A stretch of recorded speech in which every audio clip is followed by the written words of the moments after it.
زندگی یہ نہیں ہے کسی کے لیے زندگی وہ مولائے کائنات کہ ایک دن حضرت طلحہ، حضرت عباس، حضرت مولا علی تینوں جمع ہیں۔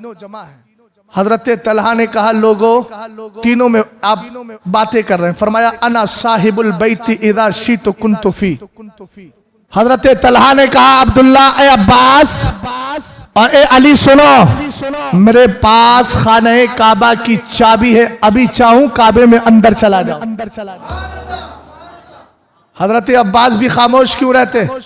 فرمایا انا صاحب السقایہ، اگر تمہارے پاس خانہ کعبہ کی چابی ہے تو ہمارے پاس زمزم شریف کی ذمہ داری ہے، جسے چاہے پلائے۔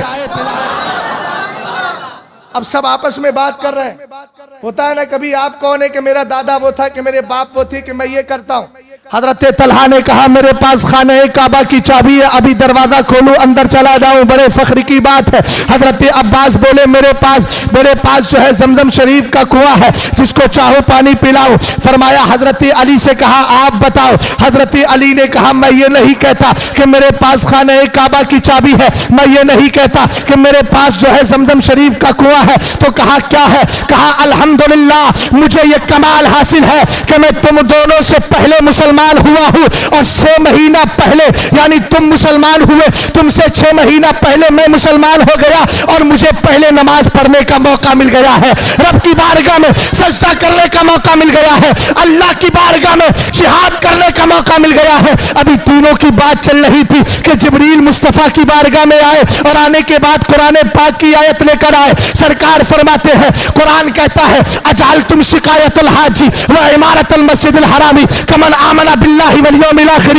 وجاہد فی سبیل اللہ لا یستوون عند اللہ۔ قرآن نے کہا ارے تم نے خانہ کعبہ کی چابی اور اس کی ذمہ داری کو اور زمزم شریف کے پانی پلانے کو کیا تم نے اس شخص کی طرح سمجھ لیا ہے کہ تم سے پہلے ایمان لے کر کے آیا ہے، اللہ کی راہ میں جہاد کیا ہے؟ فرمایا یہ تینوں برابر نہیں۔ پتہ چل گیا حضرت عباس سے بڑا مقام مولا کائنات کا ہے، حضرت طلحہ سے بڑا مقام مولا کائنات کا ہے۔ بتا دیا گیا اگرچہ تم یہ خدمتیں کرتے ہو مگر مقام میرے علی کا میری بارگاہ میں زیادہ ہے۔ اسی لیے حضرت امام احمد بن حنبل نے فرمایا سنو ما جاء لأحد من اصحاب النبی ما جاء لعلی بن ابی طالب۔ فرمایا حدیثوں میں کسی صحابی کی اتنی فضیلتیں منقبتیں نہیں آئی ہیں جتنی مولا علی کی آئی ہیں۔ اور اہل بیت ان سے صحابہ کس قدر پیار کرتے تھے۔ حضرت عباس ابن عبد المطلب سرکار کے سگے چچا زاد، سرکار کے سگے چچا، یہ بھی اہل بیت میں شامل تھے۔ ان کو بتا دیجئے سونے والوں جاگتے رہیو چوروں کی رکھوالی ہے۔ حضرت مولانا ساجد علیمی صاحب آپ برابر میں دیکھ لیجئے اور بتا دیجئے سونا جنگل رات اندھیری چھائی بدلی کالی ہے، سونے والوں جاگتے رہیو چوروں کی رکھوالی ہے۔ اگرچہ یہاں چور نہیں مگر مسجد کے گرد و نواح آس پاس میں بہت سے چور گھومتے ہیں، آپ کو جاگنا ہے۔ توجہ ہے آپ کی؟ ذرا توجہ فرمائیے گا اہل بیت سے صحابہ کس قدر پیار کرتے تھے۔ حضرت عمر فاروق اعظم کا دور خلافت ہے، حضرت عباس علمبردہ، حضرت عباس ابن عبد المطلب سرکار کے چچا ہے۔ ایک دن کیا ہوا، حضرت عمر فاروق اعظم مسجد نبوی شریف میں آئے، آپ جیسے ہی آئے بارش ہو رہی تھی، ایک پرنالہ حضرت عباس کے گھر میں لگا تھا اور اس کا منہ تھا مسجد نبوی شریف کی طرف، اس کا پانی نیچے گر رہا تھا۔ حضرت عمر فاروق اعظم کی نظر پڑی، فرمایا اس سے تکلیف ہو رہی ہے نمازیوں کو۔ آپ چڑھے، چڑھ کر کے اس کو پرنالے کو خود ہی ہاتھ سے چھٹا دیا، ہاتھ سے دور کر دیا۔ اتنی دیر میں حضرت عباس آ گئے، آنے کے بعد آپ نے دیکھا نماز ہو گئی، آپ نے پوچھا کس نے چھٹایا ہے؟ حضرت عباس سے کہا گیا یہ عمر فاروق اعظم نے چھٹایا ہے۔ کیا قانون تھا اسلام کا اور کیا خلافت تھی عمر فاروق اعظم کی؟ اس وقت چیف جسٹس تھے سرکار کے وہ صحابی جن کو حضرت ابی بن کعب کہا جاتا ہے، جن جن کے لیے رب نے کہا تھا محمد عربی ابی کو اپنا قرآن کا دور سنا دیا کرو. حضرت ابی ابن کعب چیف جسٹس ہے, فیصلہ کرنے والے ہیں. حضرت عباس پہنچ گئے, کہا میں مقدمہ لے کر کے آیا ہوں, آ کر کے آپ کی بارگاہ میں مقدمہ لے کر کے آیا ہوں. حضرت ابی ابن کعب نے کہا بولیے کس کے خلاف مقدمہ کرنا ہے؟ کہا امیر المومنین خلیفہ وقت عمر فاروق اعظم کے خلاف. حضرت ابی ابن کعب نے کہا ٹھیک ہے, کل آپ دونوں آئیں گے. امیر المومنین حضرت عمر کے پاس پیغام بھیجا, آپ کو قاضی کے یہاں آنا ہے. آج کے دور کی سیاست و سیادت نہیں تھی, وہ حضرت عمر فاروق اعظم کا دور تھا جہاں عدل و انصاف پایا جاتا تھا. وہ عمر فاروق اعظم جن کا عالم تھا کہ رات کی تنہائیوں میں گلی کوچوں میں گھوم گھوم کر یہ دیکھتے تھے کہ عمر کے اس دور خلافت کے اندر کوئی بھوکا تو نہیں سو رہا ہے. کہتے تھے قسم خدا کی اگر ایک بکری بھی بھوکی سو گئی تو کل قیامت کے دن عمر سے پوچھا جائے گا. ایک دن آپ راستے سے جا رہے تھے, ایک بوڑھی, دروازہ بند ہے, بوڑھی اندر سے کہہ رہی ہے مولا تیری بارگاہ میں آ کر کے میں اس کی شکایت کروں گی عمر کی, میرے اوپر 25 دینار یا درہم قرض ہے, میرے گھر میں کوئی کمانے والا بھی نہیں, اور عمر خلیفہ ہونے کے بعد پوچھتا بھی نہیں. رات کا وقت تھا, حضرت عمر فاروق اعظم پہنچ گئے. دروازہ کھٹکھٹایا, بڑی بی سے کہا مجھے اندر اجازت دیجئے. کہا بتائیں کیا معاملہ ہے؟ کہا تجھے کیا بتاؤں, تو چلا جا, مجھے جس سے شکایت ہے وہ سامنے آئے تو شکایت بھرے الفاظ اس سے بولوں. کہا نہیں آپ بول تو دیں, کیا معاملہ ہے؟ کہا مجھے تجھ سے شکایت نہیں, عمر سے شکایت ہے.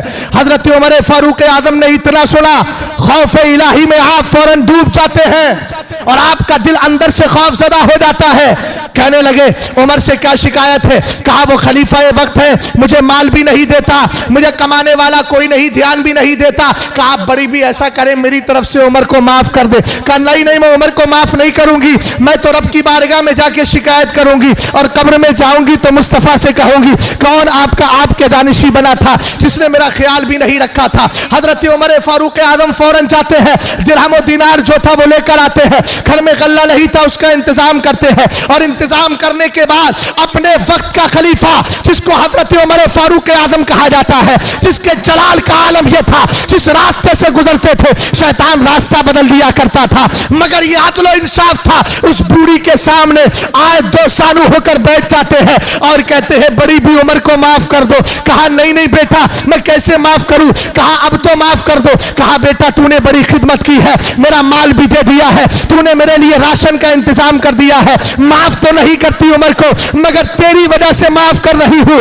حضرت عمر فاروق اعظم کہتے ہیں بڑی بھی کوئی گارنٹی بھی دے دو. کہا ہاں گارنٹی بھی لے لو, جس طرح لکھنا تھا لکھوا دیا گیا. بہرحال عمر فاروق اعظم ابھی وہی نماز فجر پڑھ لیتے ہیں. اس کے بعد حضرت علی کا وہاں سے گزر ہوتا ہے. جب چہرے پر نظر پڑی تو کہا اے خلیفہ وقت امیر المومنین یہاں کیا کر رہے ہو؟ پوری فوراً سہم جاتی ہے, بڑھیا کے دل میں خوف پیدا ہو جاتا ہے, ارے یہ ہی امیر المومنین ہے, میں انہی کی تو برائی کر رہی تھی. آپ نے فرمایا دربار میں آؤ.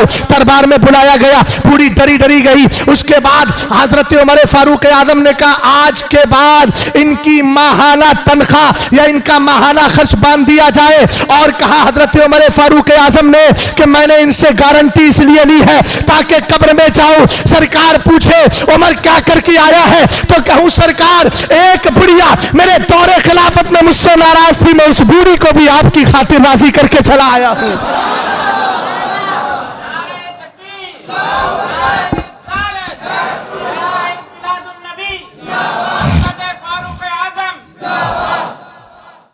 دربار لگا ہے, چیف جسٹس بیٹھے ہیں سیدنا ابی ابن کعب. بلاؤ. بلایا گیا. امیر المومنین ایک طرف ہے, ایک طرف حضرت عباس ہیں. اب مقدمہ شروع ہوتا ہے. دعویٰ کس نے کیا تھا؟ دلیل کس نے دی تھی؟ حضرت عمر فاروق اعظم سے کہا گیا آپ بتائیے آپ نے ان کا پرنالہ توڑا کیوں, ہٹایا کیوں؟